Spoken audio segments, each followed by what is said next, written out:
Imagine trying to shoot at a target that is hidden from view. No matter how much self-confidence, experience, and skill you possess, a lack of feedback can leave you wondering, how am I doing? How will I ever hit the target? Trial and error could be one way to do it, but isn't there a more effective way?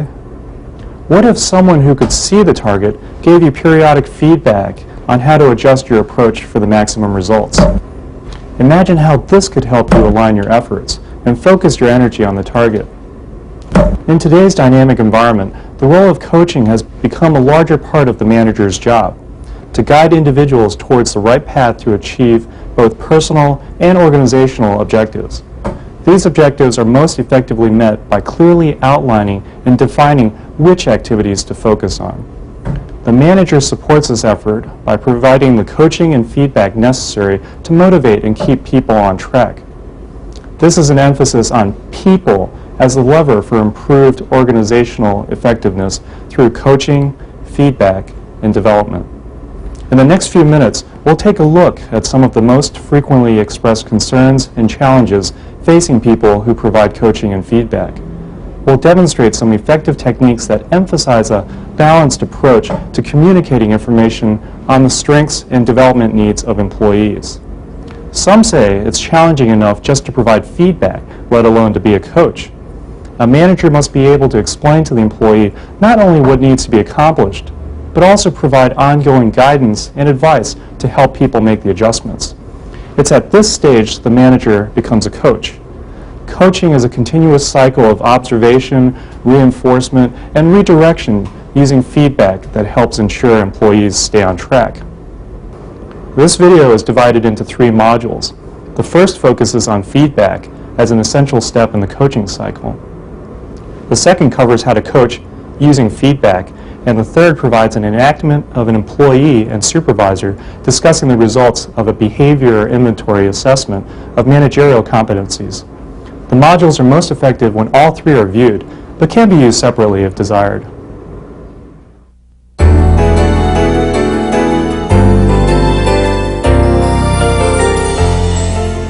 Feedback in the work environment is information a person gives or receives that is related to work activities. Feedback is the what of someone's actions. When this type of feedback is effectively combined with coaching, employees also receive the how in terms of recommendations for improvement. We can get feedback from a variety of sources. Some are direct, some are indirect, but all can provide valuable information on how we interact with our environment and the people in it. When learning to drive a car or ride a bicycle, feedback is immediate and often obvious. You can change your speed and direction and can make adjustments based on this information. Imagine navigating yourself like a car through your career. Without feedback, how will you know the right direction, what speed is best for you, and what is the best route to get there? In this video, work-related feedback will focus on development to help individuals navigate their careers.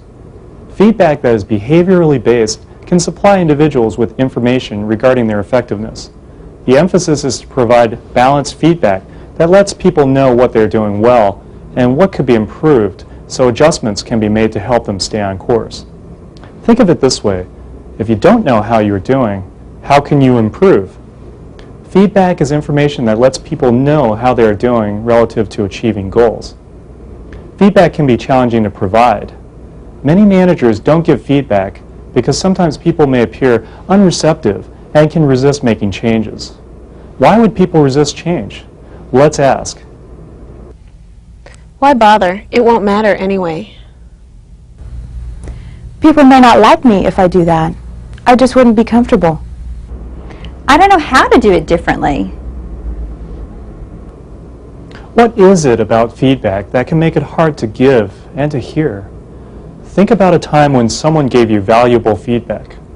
What made you feel receptive and really hear what was said? What about the situation really worked for you? Was it what was said, how it was said, or who was saying it? All of these factors come into play when providing useful feedback. It is information that provided a clear picture of what you did, what the desired or expected behavior looks like, and the difference between the two. Most importantly, you understood how the desired or expected behavior was directly tied to work-related goals or successes. In preparation for the feedback discussion, it is important to have the right amount and type of information to discuss. For example, feedback information can come from a variety of sources, such as self-reports. Talking with employees directly is an excellent way to learn about what they have accomplished and how they did it. Direct observation.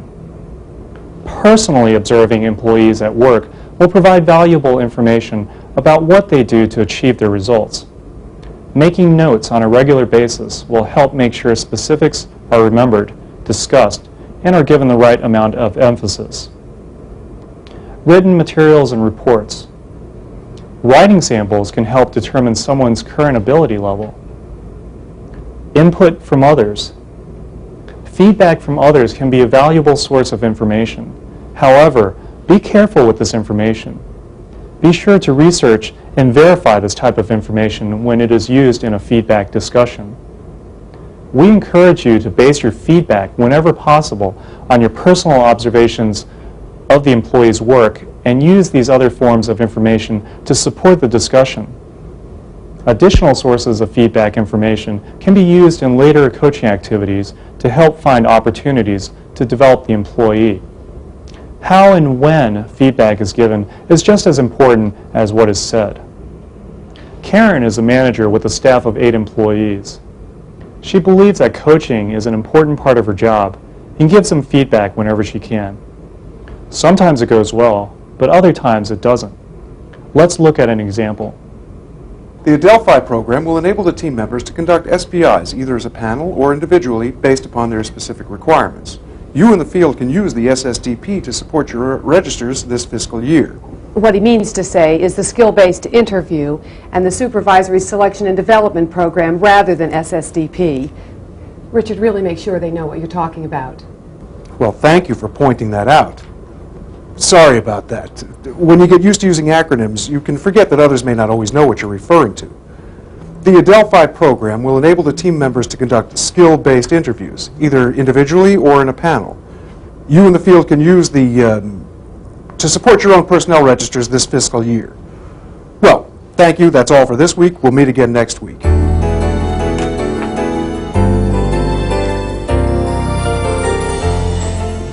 Why did you have to embarrass me in front of the group like that? Did you see their faces when you announced that I should not use acronyms? Well, apparently you were not observing their faces when you were rolling off acronyms they'd never heard of. I had to bring it to your attention, or you would have totally lost them. Well, I do not feel that I would have totally lost them, but I do feel that you diminished my credibility with your announcement. Karen planned how to approach Richard next time in a manner that would not put him on the defensive. The committee has allocated funds to each of your departments on a priority basis. Each department will receive your initial funds by the 1st of the month, which can then be used at your own discretion. Why don't we all take a 5-minute break?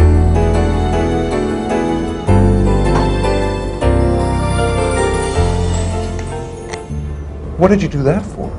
That money is earmarked for training and development and only for organizationally approved courses, not at their discretion. What? That was decided at that meeting you were unable to attend because you were on travel. Well, what do I say then? Well, just tell them the truth.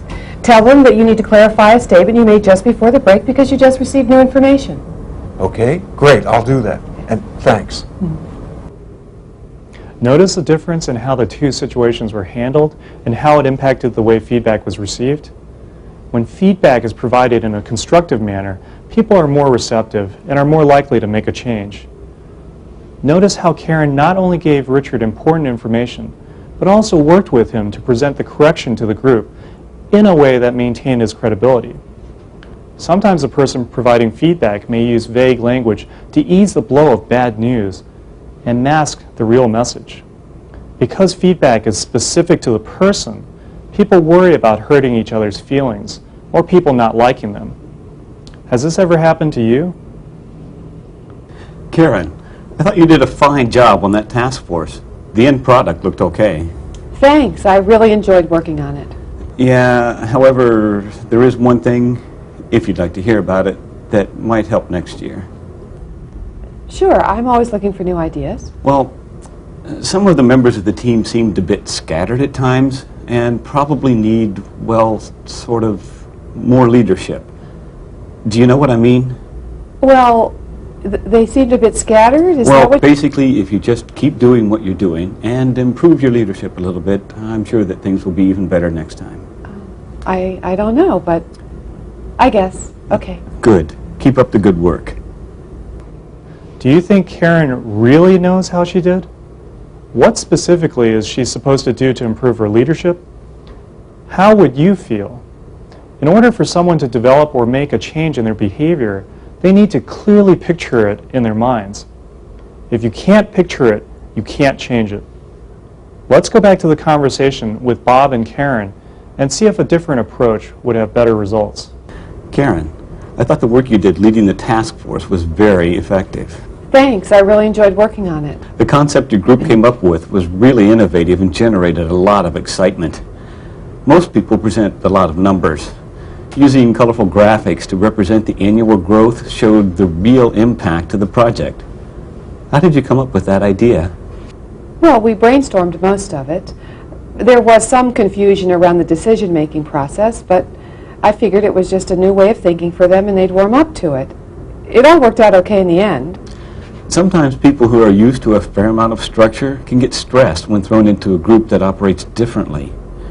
You had a bunch of number crunchers here and asked them to suddenly be creative and free-flowing, but get the end product out as usual.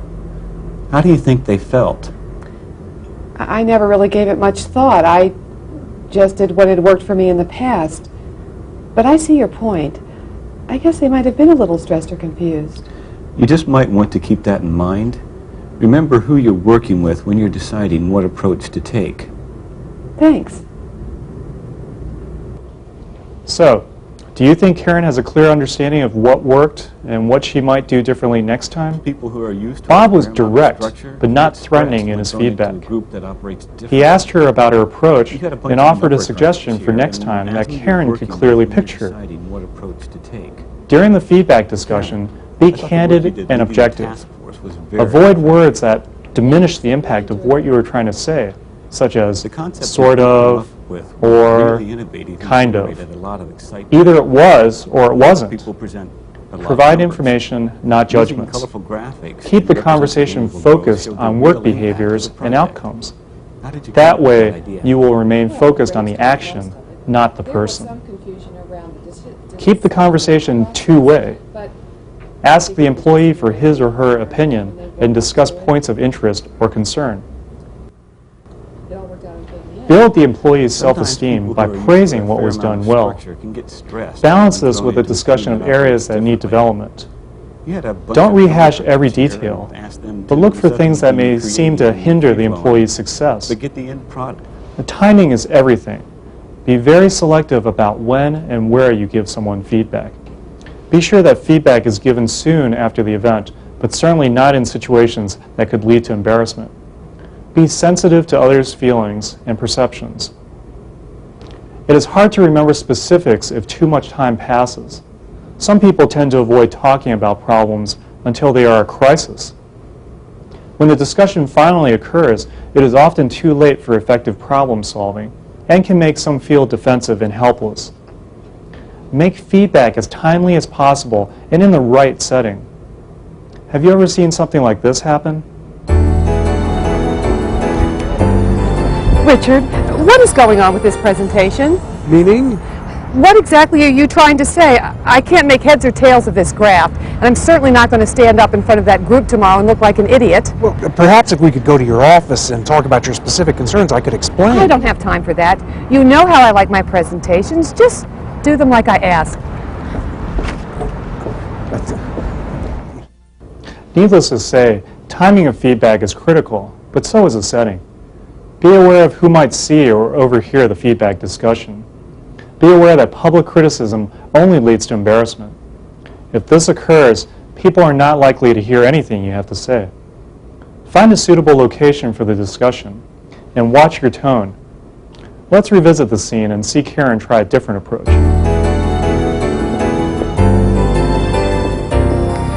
Richard, could we sit down for a couple of minutes and go through this presentation? Sure, where do you want to meet? How about my office in 15 minutes? Sure, I'll be right there. Let me just get something off the printer.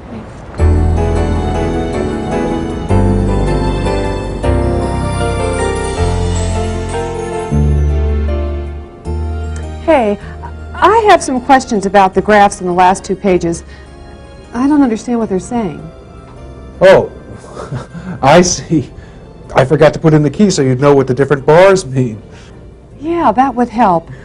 Could you have this revised by 3 o'clock so I could review it before the presentation? Sure. Sorry.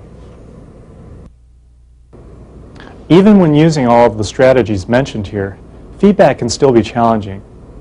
Let's ask some supervisors and managers what some of their biggest challenges are. Excuse me, sir, in your position at work, do you have to manage people? Yes, I have a staff of 10. Do you ever provide them feedback? Of course, it's part of my job. What's the biggest challenge you face when providing feedback? The silent treatment. When they won't say anything.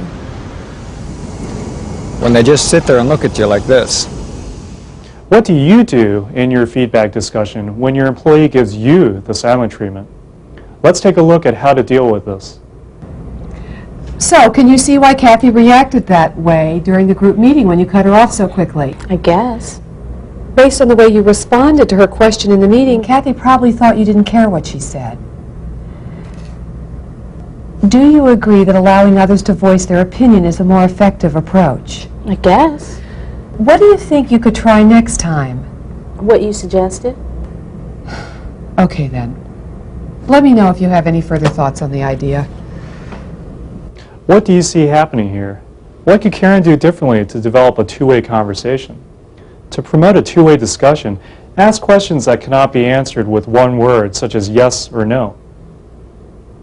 Let's give Karen the opportunity to rephrase that question. Jennifer, I would be interested in knowing what you thought about the way Kathy reacted at the group meeting. I mean, she was shooting her mouth off at every opportunity she got. She wouldn't let anybody else get a word in edgewise. What could you do to deal with someone like that? I don't know. Well, maybe you've seen others deal with it in the past.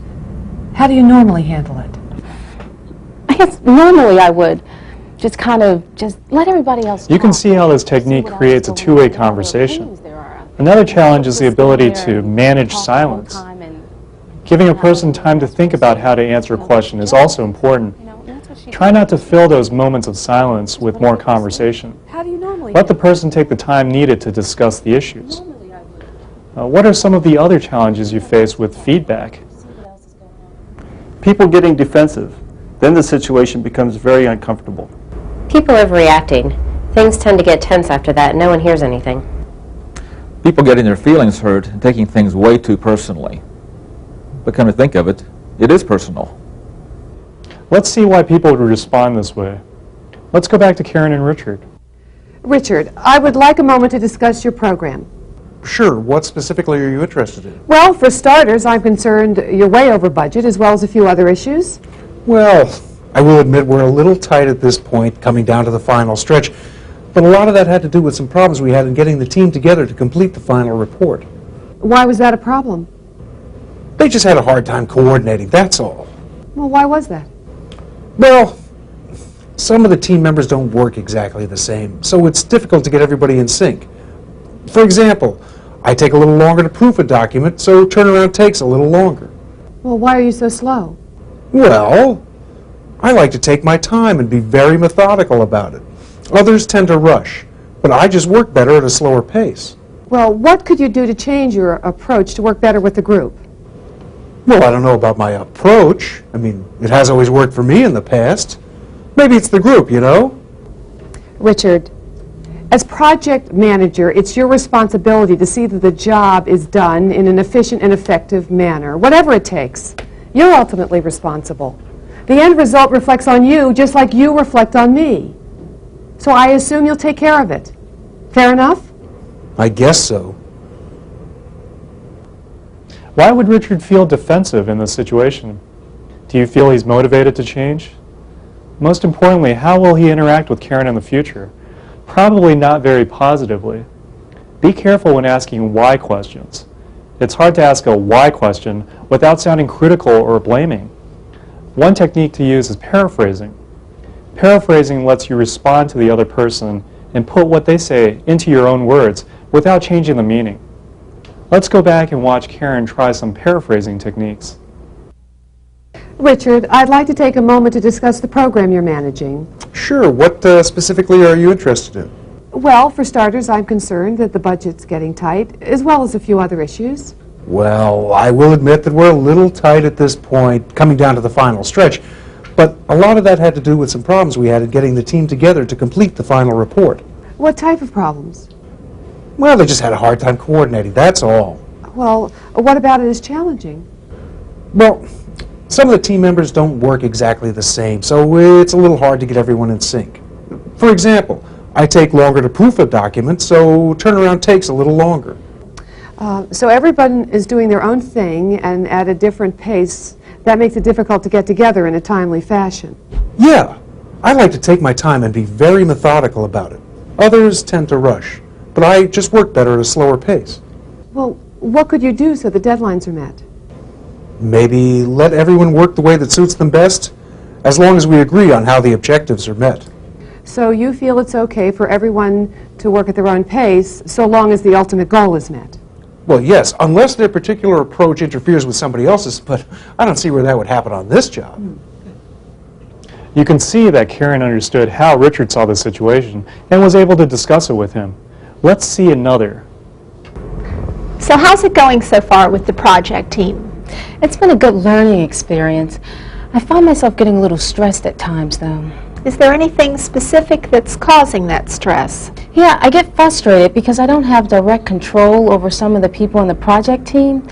And it's a high-risk project that I'm personally going to be evaluated on, so I'm just a little worried. So you're concerned that you might be evaluated on the quality of work produced by people that you don't manage? Yeah, it's not like I really have any position power or authority to ask them to do things. So I guess I need to come up with some different ways to motivate them, but I don't know what will work. So you are now challenged to find new ways to incentivize people to do a good job. Yeah, so I guess I have to devise some strategies on how to do that. Do you have any good ideas? As a matter of fact, I do have some good ideas. You can see how Ellen's approach made Kirsten feel like she understood her situation and was supportive. This approach can communicate that you understand their perspective and helps the employee feel like you care about how they're doing. Now that you've seen some good feedback techniques, think about where coaching comes into play. This is a good opportunity to coach an employee. You'll notice from the last conversation that often feedback and coaching go hand in hand. This is not always the case, but more often than not, if done correctly, the two can complement each other as a development opportunity.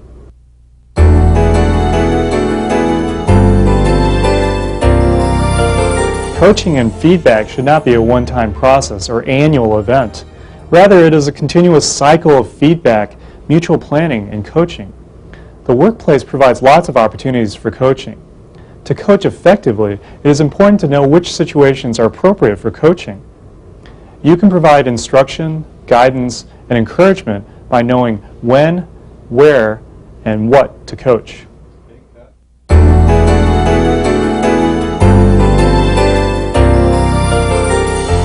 Knowing when to coach is just as critical as mastering the coaching skill itself.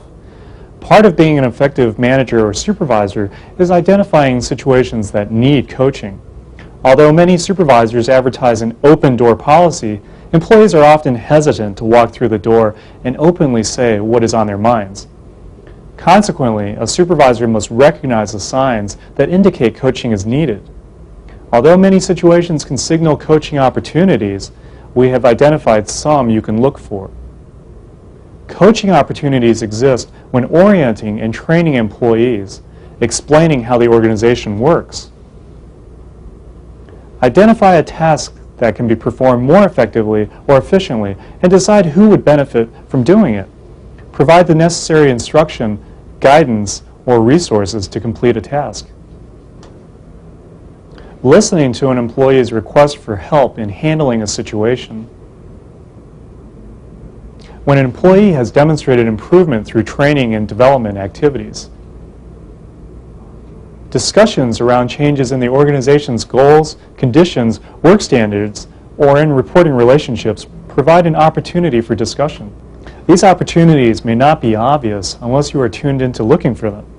For example, when a unique project arises, do you give it to the person who will do it best or the person who will learn most? The more effective coach would consider the second possibility as an opportunity to learn and provide guidance along the way.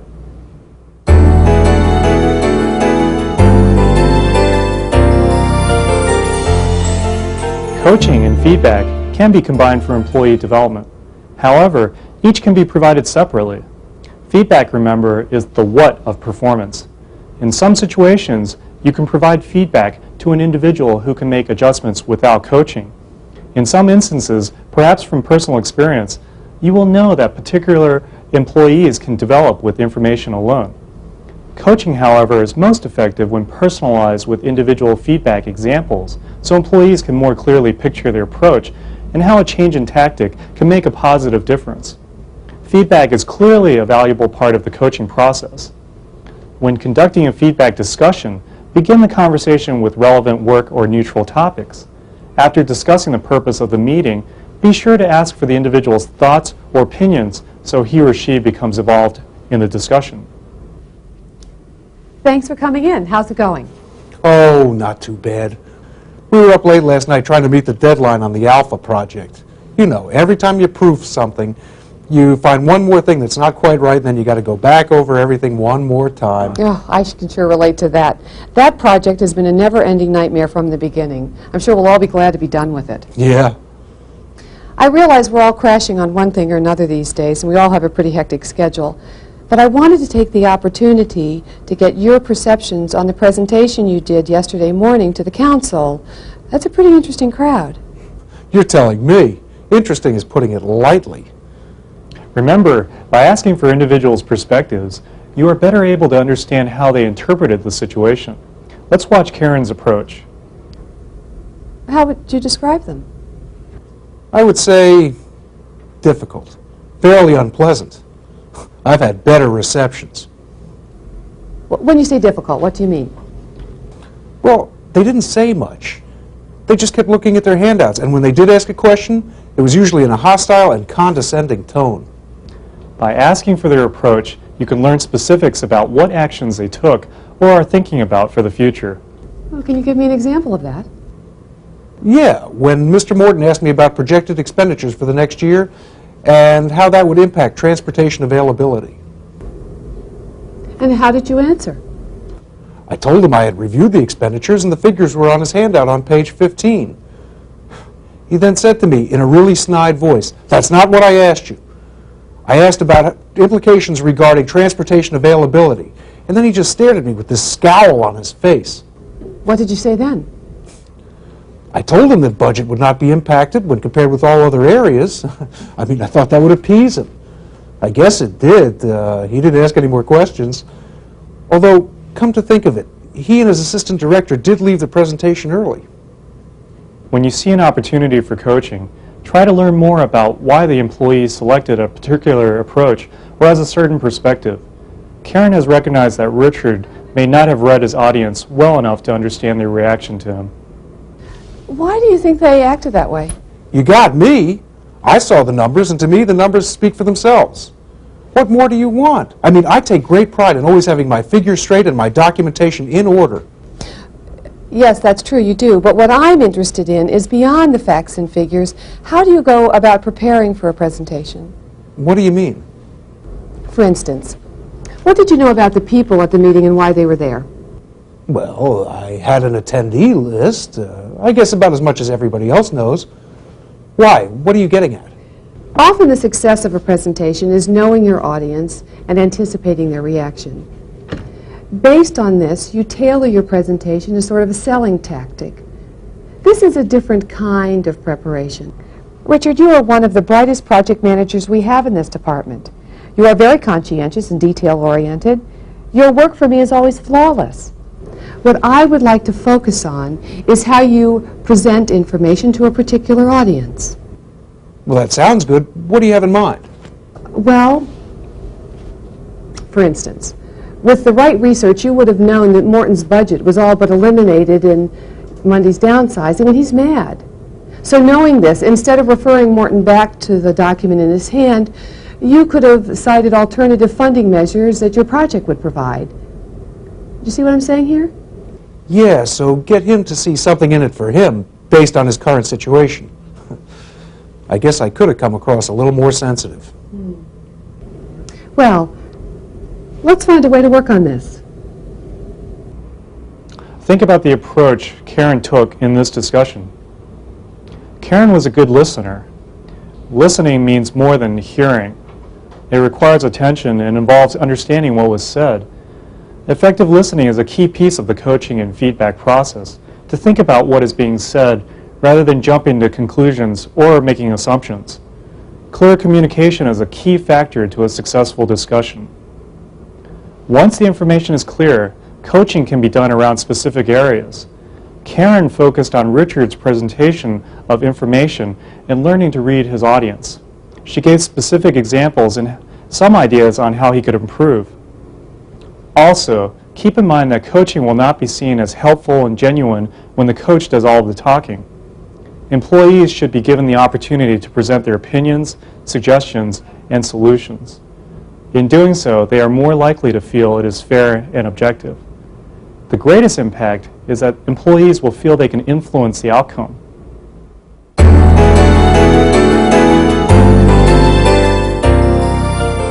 In coaching, it is important to recognize effective approaches that work. While the results are important and usually obvious, an effective coach also focuses on how the individual got the results. Make sure that you are focusing on the approach that was taken and not just the results. Start by preparing for the coaching discussion by putting some thought into what you will say and do. Here are some basic guidelines. When preparing for a coaching discussion, ensure there are no distractions and allow enough time for a thorough conversation. Review the individual's progress to date on the topic and jot down any key points you want to cover. The setting where the meeting takes place, the tone of the conversation can all help facilitate a two-way discussion. Conduct the discussion as we demonstrated earlier with Karen and Richard. Regular coaching sessions should occur with balanced feedback on employee progress. This reinforces and renews their commitment to goals. To increase the likelihood that the commitment to improvement is made during this discussion, generate a series of next steps that are specific actions for the individual to take that can be followed up. Through the coaching and feedback cycle, the managers and employees are able to make adjustments as necessary in either the goals or the approach to be taken. Karen, I thought the work you did leading the task force was very effective. Thanks, I really enjoyed working. Increase motivation by reinforcing good performance and giving constructive feedback. Yeah, so I guess I have to devise some strategies on how to do that. Do you have any good ideas? As a matter of fact, I do have some good ideas to help you through this stressful time period. Help the employee learn and develop on an ongoing basis. Another important aspect of coaching is style. There are a number of coaching styles, some more effective than others. A coach's style and attitude will influence the coaching process and interaction with the individual. It is important for a coach to be aware of his or her style to determine whether they are helping or hindering the learner. A coach using a directive style tends to identify a problem and solve it for an individual. Rather than helping the individual in a situation, the directive coach would rather take control and tell the person how to handle it. So when you give your briefing, how are you going to explain the concept behind the new Gamma organization? I thought I would start out with an overview of the force that actually drives change. Okay, so what's that force? It's the response to increased global competition for scarce resources. Well, no, it's not really a response. It's an anticipation. You see, we want the Gamma organization to function as a pioneer and not be perceived as being reactive. So it's not really a response. Oh, okay. So then I'll go on to talk about how the organization is positioning itself to be responsive to customer needs based on new telecommunications requirements that are in the... Remember now, not respond. Aren't we supposed to be customer service oriented and therefore be responsive to their needs? Yes, but what we're focusing on is anticipating their needs and offering services that they perhaps didn't think of. We are going to lead, not respond. And not that we aren't being customer service oriented. All right. So then I will ask them, what are the biggest challenges facing them today? Okay, so what's the objective there? To link what we do with what they do. And Point out the many benefits of moving towards an organization like the Gamma, emphasizing the services we provide. You just don't get this, do you? We are so far ahead of everyone with our efforts. I mean, this is our opportunity to hit them right between the eyes and say, hey, we're out here, jump on the bandwagon and be on the cutting edge with us. But why don't we let you do the piece on data analysis? That way you can respond to questions regarding statistics. Would that be more helpful for you? Well, whatever you think works best. Directive coaches tend to provide unconstructive and critical feedback and possess certain attitudes about employees. Their attitudes about employees include the following. When you give people a chance, they usually mess up. If you want something done right, you have to do it yourself. People shouldn't rock the boat. Just do their jobs. On the other hand, a coach with a non-directive style tends to not control the situation. Instead, this coach will help the individual identify and solve a problem. Coaches with less directive styles tend to provide constructive feedback. Their attitudes about employees include the following. People work best when they see how their work helps to achieve goals. You get good results when employees are actively and intelligently involved in their work. Disagreements and problems often generate creative ideas and solutions. I don't have all the answers. There are a few simple rules that can produce effective coaching outcomes. Relate coaching to actions and approaches. Very general statements can make someone defensive. Identify specific instances and explain the impact on the organization. Provide the employee a direct cause-effect link between actions and approaches and consequences. For example, Richard, the content of your reports is always top-notch. However, when you don't catch something simple like a typo, it can really detract from the quality of the report in other people's eyes. That reflects on the entire division as lacking attention to detail. Well, I always thought, hey, everybody makes mistakes. They know I'm human. Sorry, I'll focus my attention on better proofing. Great. Let's maintain our reputation as one of the best. provide coaching in a timely fashion. Coaching is beneficial if it occurs prior to an event in the form of advice or immediately after the event as constructive feedback. If the instruction or advice cannot be directly linked to a specific situation or action, the employee may be confused or become frustrated with the guidance. So what do you think the general thought of the briefing? I thought he liked it. I mean, you did a great job at reading him. When he started thumbing ahead, you just picked up the pace and kept his attention. Yeah, I saw halfway through that I was starting to lose him as well as Larry, so I jumped ahead in the briefing to the project timeline. Was that okay? Absolutely. You didn't leave out anything critical, and it just kept the meeting flowing. That was a good take. Thanks. You're welcome. All these points are important in your coaching efforts, but most of all, be genuine. The purpose of coaching is to provide guidance or instruction to benefit the individual. If it is not intended for this purpose, it is probably better left unsaid. Coaching is only successful if it is truly provided for development and if a supportive atmosphere is created where employees are not afraid to make an occasional mistake and learn from it. My supervisor gives me the impression she thinks I'm stupid. She can always find something wrong in everything I do, but she won't help me improve, although she calls it feedback, so she thinks her job is done. Gee, that's too bad. Whenever my manager and I have discussions, I feel she's trying to be supportive. She always listens to what I have to say, and we usually go with the ideas I've come up with. She says she trusts my judgment. Maybe the two should meet. Yeah, we'll fix it. Provide guidance on actions the individual can control. A situation that pertains to an action or approach that the individual is directly involved with. Last week while I was out, Vic went straight to the director complaining about budget allocations. The director then chewed me out because one of my employees came directly to him instead of going through me. Well, I guess that wasn't the best judgment. What concerns me is why you didn't counsel him in my absence. You're a level higher in the organization than he is. I thought you would be responsible for mentoring him in these types of situations. Well, he's not in my group, and I don't recall that being part of my job description. Besides, I was on travel last week as well and hadn't heard about this until this very moment. Why am I suddenly responsible for his actions? You should assume responsibility for all colleagues below you. And you should coach them properly so that they know to come to you when I'm not around.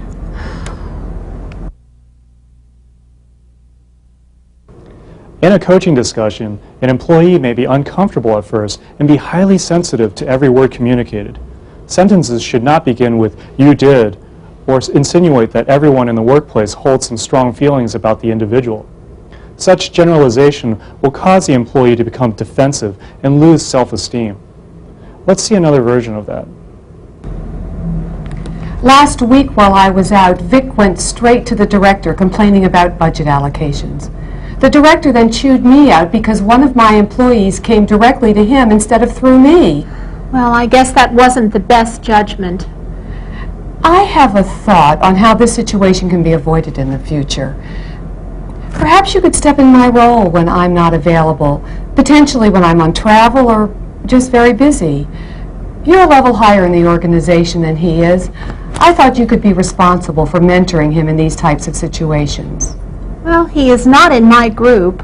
Would that become a formal responsibility? For example, I was on travel last week as well and hadn't heard about this until this very moment.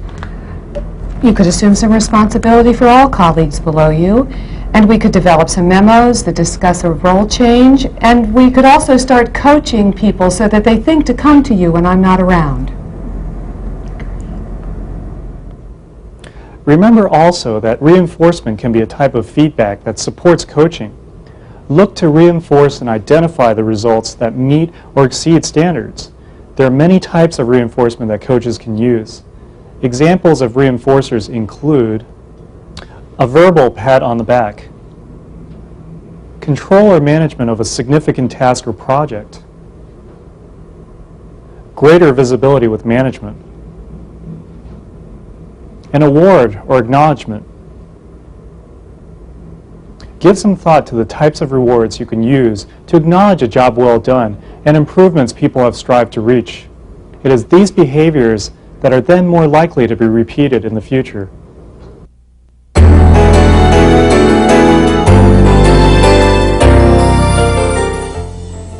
As an enhancement to its existing career management program system, the Air Force has begun assessing managerial competencies of employees. Managerial competencies are behaviorally defined characteristics of top performers. Top performers demonstrate these characteristics or managerial competencies more often in more situations and with better results than average or typical performers. In this module, we will see how Karen will use the results from the behavior inventory assessment to give Richard feedback. Are you ready to meet? I sure am. Come on in. We might want to refer to information on the computer later, so I'll stay at my desk. No problem. Richard, as you know, I wanted to meet with you today to discuss the results from the managerial competency assessment. Let me just say before we begin, this is not a part of your performance appraisal and is not a performance rating. The purpose of this meeting is for us to discuss the results from the managerial competency assessment we completed, and if need be, identify specific resources or developmental activities that you could pursue. Okay? Okay. Let's have a look at your results from the behavior inventory. There are two areas that stand out as strengths: developing others and high standards of excellence and efficiency. What does that mean? Well, the career program provides definitions of the managerial competencies on the web. Let's take a look at the definitions of these two managerial competencies. Let's look at developing others first. Frequently and spontaneously takes time to coach others, provides honest feedback and assistance with tasks. You talked to Brian about his performance in career development on several occasions. Yes, that's something I really value. I think it's important to spend time with those who report to me in terms of helping them improve their skills and abilities. Well, that time seems to be paying off. Karen and Richard continued their discussion of Richard's strengths. They focused their discussion around observed behaviors that Richard demonstrated on the job. Let's rejoin the conversation a bit later on in the discussion. My score for judgment and analytical thinking is lower than the others. Is that bad? Not at all. No score is a bad score. Everyone has individual strengths, and everyone has areas they could improve. So what does this result indicate? Well, let's take a look at the definition of judgment and analytical thinking on the website. Identify and use if A, then B approaches for identifying potential obstacles or making decisions that will impact the future. Well, I feel like I do that all the time. I mean, that's part of my job, to solve problems. Well, that is an important part of your job. But sometimes I sense that you develop a solution to a problem that could work, but doesn't get to the root of the problem. If the root cause isn't addressed, the problem reoccurs. I think you could benefit from stepping back, perhaps even diagramming out the situation to determine the true underlying cause and resolve the situation once and for all. Remember that situation with that contract out of Iowa? Yeah, they had problems getting the contract written to specifications, so I helped them cut through some of the red tape. Right. And 6 months down the road, what popped back up? That same group kept calling me again and again to help them handle the contractor's concerns about getting paid. Those shortcuts were great short-term tactics, but the problem was a longer-term issue with the wording of the original contract. That needed to be rewritten for contract compliance. I think you could catch that if you take time to analyze the root cause of the situation. Think about cause and effect relationships. Well, based on my results and also on what we've discussed, that might be a good area to develop. Well, good cause and effect thinking is an important aspect of the position. It can really help with problem solving. Richard, I think you're good at relating to the big picture, but it's also important to think about the implications of things, perhaps a chain of events of how things will play out in terms of root causes and effects. So what can I do to improve? Well, the information in the Training and Development Guide on the Career Program website should give us some good ideas. Let's take a look. There's a section that lists all the formal training courses we could consider nominating you for that would help you develop the competency. That sounds good. Here's a course that I think that would be good for development. It's given by the Office of Personnel Management. From the course description, it sounds like that might be a good one to attend. The career program has also provided us with training information on developmental activities you can work on through your normal job duties. Here's an idea. Participate in a special project. That will require you to use several competencies, including judgment and analytical thinking. I actually have something in mind I think would provide a good opportunity for you. Sounds good. Let's schedule some time to talk about it in more detail. There's one more thing about your managerial competency assessment I wanted to discuss with you. On your assessment, I noticed your score for tenacity was relatively high, while your score for working through others' group leadership was lower. The high score in tenacity may need to be tempered by improving your ability to work through others. I see what you mean. There have been a couple of situations when I've been so focused on achieving an objective that I didn't always involve everyone on the team. Let's talk a little bit more about a specific situation where that happened, and then we can discuss ways you may want to handle it differently in the future. Sounds like Karen and Richard are off to a good discussion on Richard's managerial competency data. You too can use this instrument to guide mutual conversations for development and identify specific coaching opportunities. It provides an easy means to target key areas for feedback, coaching, and generating ideas for development. In these modules, you have seen some of the challenges most often associated with providing feedback and coaching, as well as some strategies for handling them. Try these techniques out in your everyday work activities. When you begin to make feedback and coaching part of your daily activities, you establish a standard of ongoing communication that others will follow that can eventually become a common occurrence. Perhaps then it might not be so challenging. After all, if someone who could see the target gave you feedback and coaching, imagine how this could help you align your efforts and focus your energy on the target.